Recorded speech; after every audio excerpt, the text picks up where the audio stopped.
studies on about you need to know about NMR energy levels. And I thought, well, what do you need to know?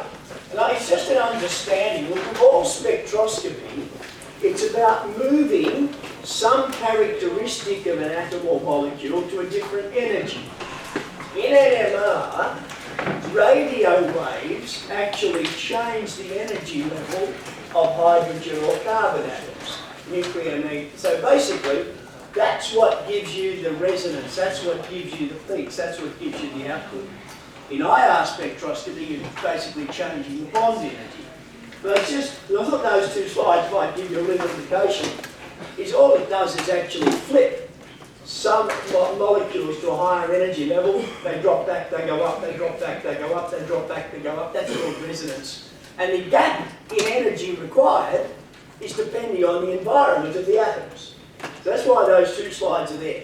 I think it's that generalist understanding rather than anything specific. But again, I trust what your teachers go with there because that's just my interpretation and I can't guarantee to be always right.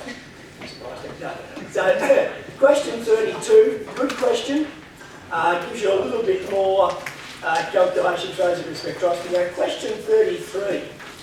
On some past exams, there's some really good style of questions. This is one of them, where you're given a series of comments made by students about catalysts, and your requirement was to actually identify them as pick a couple of valid ones, pick a couple of non-valid ones, and then give an explanation. Now, for example, if we look at part E, statement E there, a catalyst increases the value of the equilibrium constant, thus favouring the extent of the forward reaction, resulting in a greater yielded product. Well, that's sort of fundamentally wrong. A catalyst doesn't affect the equilibrium constant. It doesn't favour the extent of the forward reaction, and it doesn't give you a greater yielded product. So they're just basically being able to explain, well, what a catalyst does is lowers the activation energy, enabling the rate of reaction to be faster. It gets you to equilibrium faster, but it has no effect on the position of equilibrium. And the one under that, all catalysts align the reactant particles in an orientation that's favourable for reaction to occur. That's it. There's my voice going. That's basically enzymes. That's basically enzymes, which are shocking when the voice cracks like that. And that's basically enzymes. They're a catalyst that don't have that particular orientation around it. So give that question some thought. And again, it's probably not the sort of question to be bowling over at this time of the session. But I thought actually, and I'm going to just go through a few of these before I pick up on the screen again. Now, question 34, I might have been a little bit presumptuous here. I'm not sure that you have to be able to do efficiencies quantitatively. You should recognise them qualitatively. But all that 70% efficient means is that only 70% of the chemical energy you add ends up as electrical energy. So you might pick that up when you go to solutions that quick. So basically leave the efficiency out until you've worked out the volume needed to give you the current, etc., etc. More on that in a moment too. And over the page, another style of question. This is about food chemistry. Now this question is on the sample exam, so I won't discuss it here. This is where students are talking about, and this may be something you see on this year's exam. It's question 35, and it just shows you a number of statements made, and your idea is, are they correct or incorrect? It's certainly a good question for you to do. Question 36 and 37 are just error questions. You can check the solutions to those. And 38 is a pretty standard enthalpy type question. Question 39 is where I'll start now. I'm going to skip through the question 39, if you bear with me. Now, question 39. Now, this is something which, come on, move yourself that one. Okay. Now, Look at the board for the moment, because reading the slide will only help you decide on the answer. So look at the screen, please. Which of the following statements best describes the impact of temperature on rate of reaction? At higher temperature, the particles move faster. At higher temperature, all particles have higher kinetic energy. At higher temperature, particles collide more frequently. At higher temperature, more particles collide with energy higher than the activation energy. Now, none of those statements is fundamentally incorrect. So which is the most correct? Which is the best? And I think the best is definitely D. Basically, more particles collide with energy higher than the activation. I hope D is definitely the one I want. Now, if I go, sorry, I'm going to have to go here. Now, bear with me, my computer's working overtime, it doesn't like it. I'll resume slide.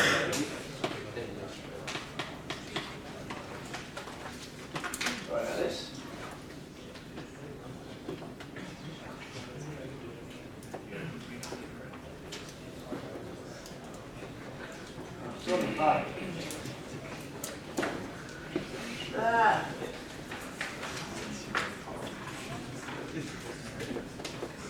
My PowerPoint is stuck to dummy. Now, I can't see what's coming.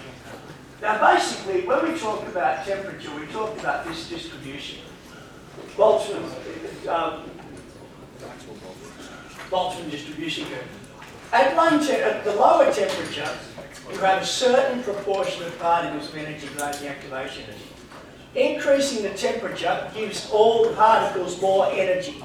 That's why the graph shifts to the right. This is your increase in energy.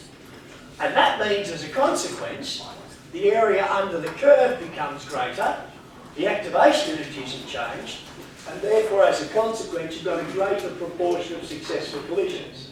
So the fraction of successful collisions increases. Always understand, you are looking along that way. This represents higher temperature. This was the energy at the lower temperature. This is the energy at the higher temperature. That's why it pushes to the right. And you've got the rest of that slide to read through the explanation as well. So moving on, if my computer wants to move on. Now, what happens in a chemical reaction? Pretty fundamental. Bonds break, bonds fade. And I thought I'd just put it into an animation. Of course, it's all about effective collisions. This is driving me nuts. Will you bear with me for a moment while I can't see on my computer what's on the screen. I want to spend time looking at the screen. Anyway, whilst I'm trying to sort that out,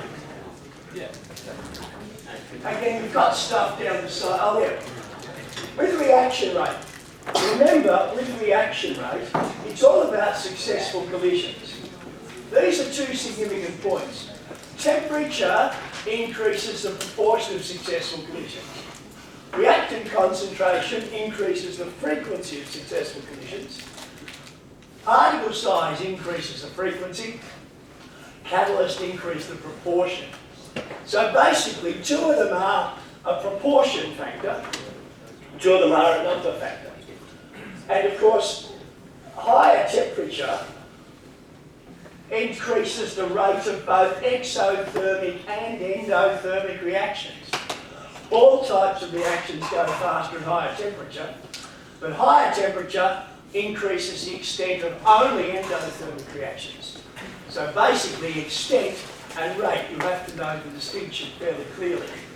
Now this is a question, again it just shows you, going back to delta H's and bond breaking, the point I want to make here, this shows the bond breaking requiring energy, the bond releasing, or bond making releasing energy. Now depending on your product, you have two different energy amounts. If you have H2O gas, energy released is 242 kilojoules per mole.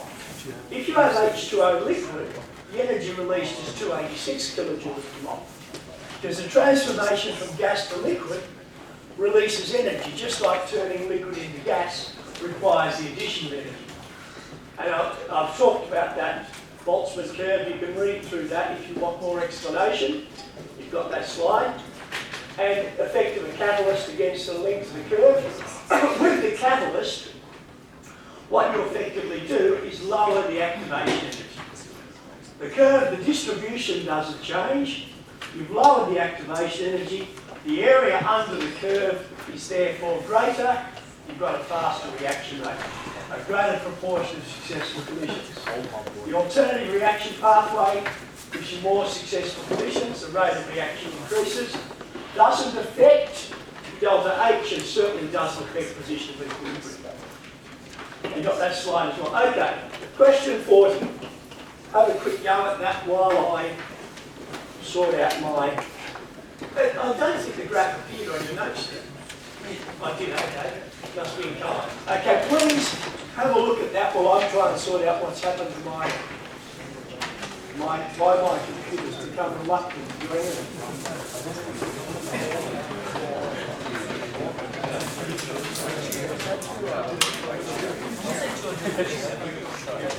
Aha, back. Excellent. Now this is going to be a tough last hour, and it's going to be reasonably fast, but not super difficult. I'll help you out with this one. There's some numbers for you. There you go. Does that help you? The only reason I'm asking this is to make sure you don't miss an obvious thing. Delta H for the reaction, products minus reactants, products minus 400, reactants minus 170, which gives you minus 230 kilojoules per mole. Now what's your answer to the next question?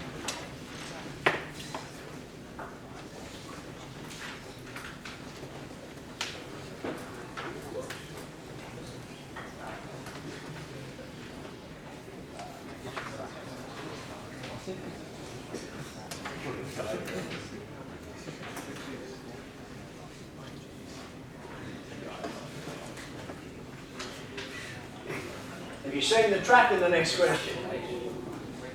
There's a trap because it's the reverse reaction. Yes, reverse reaction. Therefore, the activation energy is minus 40 minus 400.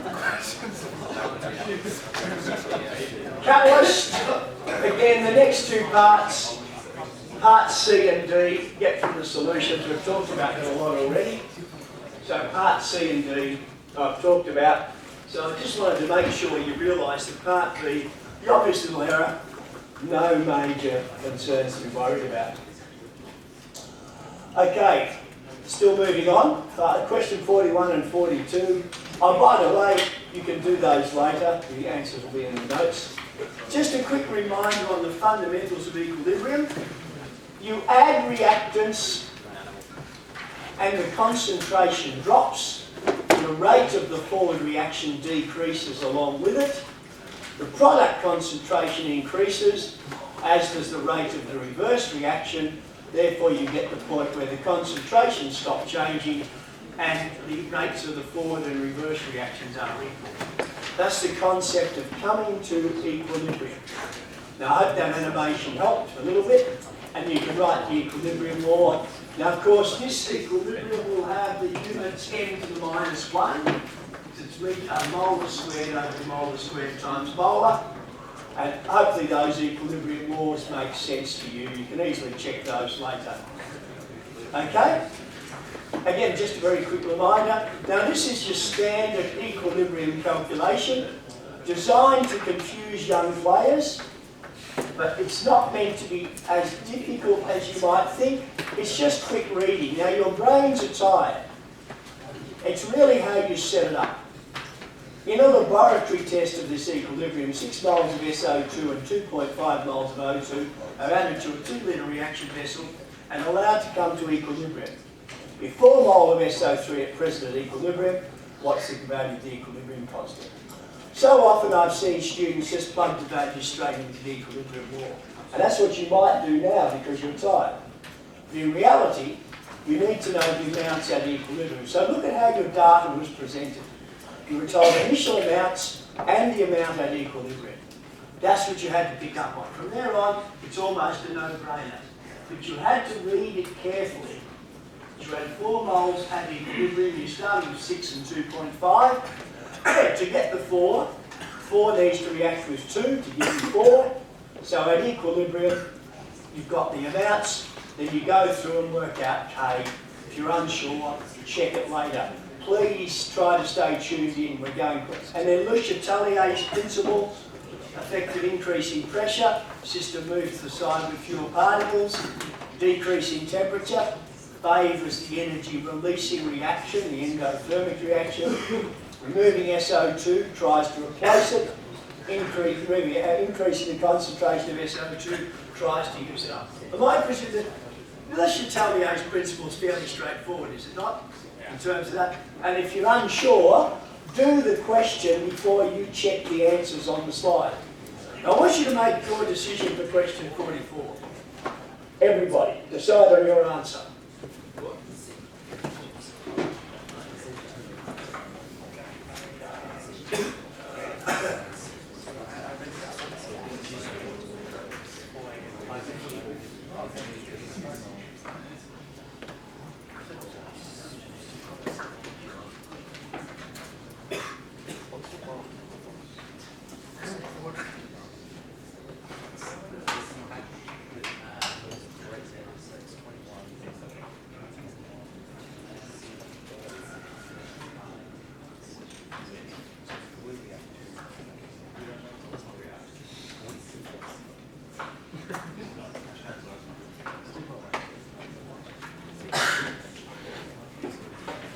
Now, you chose C, you're wrong. Because the point of the question is you understand equilibrium. Yes, there's no doubt that 2 moles of nitrogen could react with 6 moles of hydrogen, so all the nitrogen could react, but then the system would not be at equilibrium.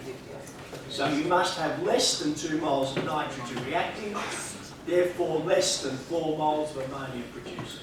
Really good question based on equilibrium. Question 45 is yours for later. Now everything you see, remember, is in the solution. Now question 46 is probably not a question you want to do now, 4 hours in and tired. So the full solution will appear. A really good question for those of you who want to check your fundamentals of equilibrium. And also, the one bit I will comment on is part F. Now this links you to the course as well. Identify 2 possible problems occurring with the escape of the products of this equilibrium. Now this is a nice little link back to the course as well. Hydrogen is a problem because hydrogen can be explosive.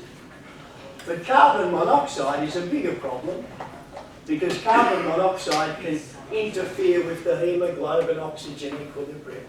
So that links you to the role of the hemoglobin-oxygen equilibrium, and on your solutions, part F will look like coming up soon. It tells you about how it works. So I've talked about the carbon monoxide poisoning bit there. It's covered in the solutions. So don't bother copying it down now. It's really touching on a lot of stuff. Now, the fuel cell, we talked about fuel cells previously, but hydrogen-oxygen fuel cells are almost no-brainers. You either have an acid electrolyte, and you pick the 2 equations with H plus in them, or, what's the screen? You have an alkaline electrolyte, and you pick the 2 equations of OH minus in them. You don't pick one of each. You choose your half equations depending on the electrolyte.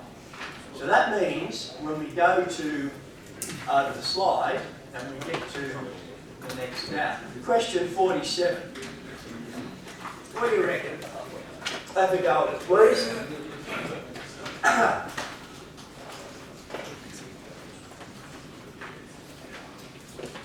47. This is a hydrogen-oxygen fuel cell. Let's see what we can do. Get your brains back into gear. Actually, look, the question 47 is amazing.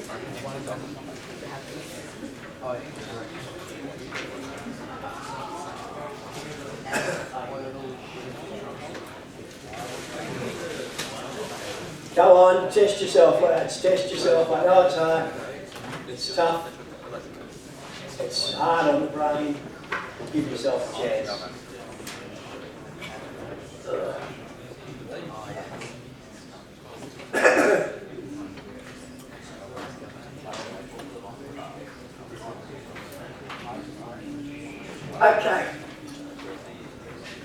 Where's the clue on the diagram? Hopefully you agree with the direction of electron flow is the clue. Because we know electrons always go from the side of oxidation to the side of reduction. We know the fuel is always oxidised. We know in a hydrogen-oxygen fuel cell, hydrogen is the fuel. And of course, at the other electrode, which must be the cathode, oxygen is reduced. So you've got the negative electrode, of course, it's spontaneous, and electrons go from negative to positive. So we've done parts A and part B.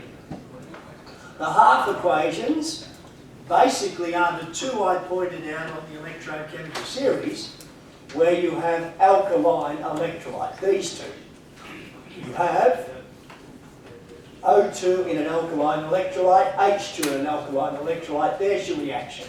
Hydrogen reacting with oxygen, your two half equations, H2 plus 2OH minus giving 2H2O plus 2E, O2 plus 2H2O plus 4E giving 4OH minus. You can work out the EMF or voltage, 0.4 minus 0.83, 1.23 volts. So now we've done that. Now let's look at the last part of the question. If the fuel cell is 70% efficient, forget that for the moment.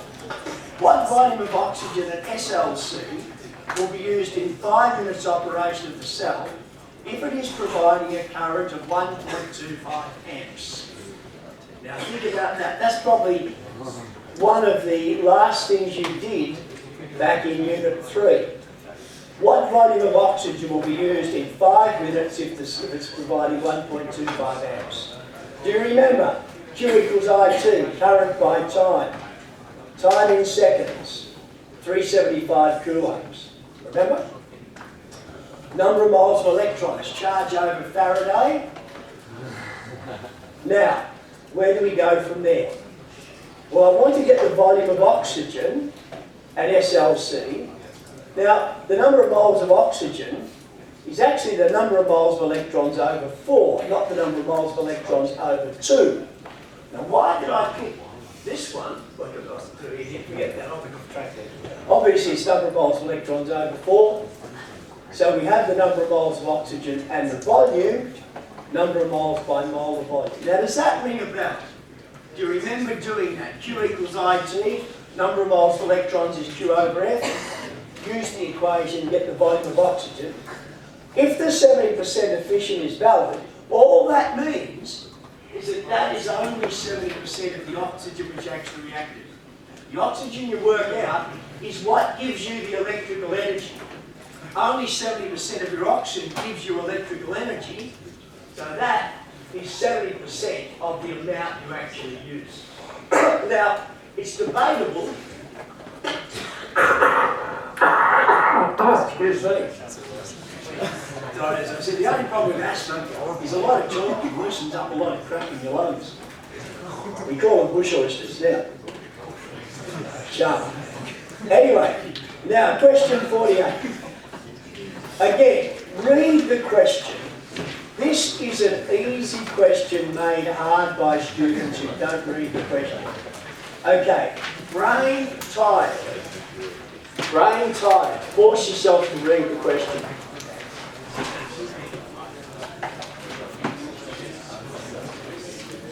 Right, imagine this is the last half hour of the exam. You're tired, all you can think of is the fact that your last exam, you probably got physics the next day. But for those of you who don't get it, it's that tiredness. If you can push through for the next half hour, you'll gain a lot of stuff out of it. You know it's tough. And if I just talk, you're not going to take anything. If we stop you in 2 bits. Now read it carefully, because it tells you exactly what happens. It's a question where everything's given to you.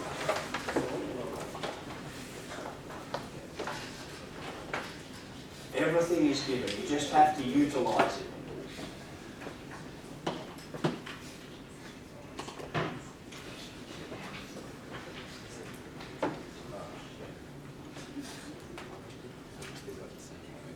Now if you're reading it carefully, you'll notice those things. The ceramic material allows the movement of oxide ions. Water is the only product, and the reaction of the anode. Now it's a hydrogen-oxygen fuel cell, which means, of course, the fuel is added at the anode, which means that B must be negative and A must be positive, because electrons flow from the negative electrode to the positive electrode. So the fuel cell. Now, write the half equation for the cathode reaction. Now that's tricky. There's no H plus ions, there's no OH minus ions. But you're told that the ceramic material allows movement of the oxide ions. You know that oxygen is coming in at the cathode. So the only thing that can be happening is oxygen is converted to O2 minus. Because the electrolyte concentration doesn't change. So all that's happening is oxygen is being reduced to O2 minus. That needed a bit of thought, but the giveaway for that is if water is the only product, the overall equation must be 2H2 plus O2 giving 2H2O, which means there's no O2 minus in the overall equation. So these O2 minuses in the oxidation equation must be cancelled out by the reduction half equation. And how does this cell differ from an electrolytic cell? The best difference is electrode size. In a fuel cell, the anode is negative, the cathode is positive. Got it right this time. In the electrolytic cell, the anode is positive, the cathode is negative. There's a lot of stuff here in that one question. Good question to do. And you get that slide as it is in your solutions. Question 49, I'll leave for you. Electrolysis, just a very brief comment on electrolysis. Electrolysis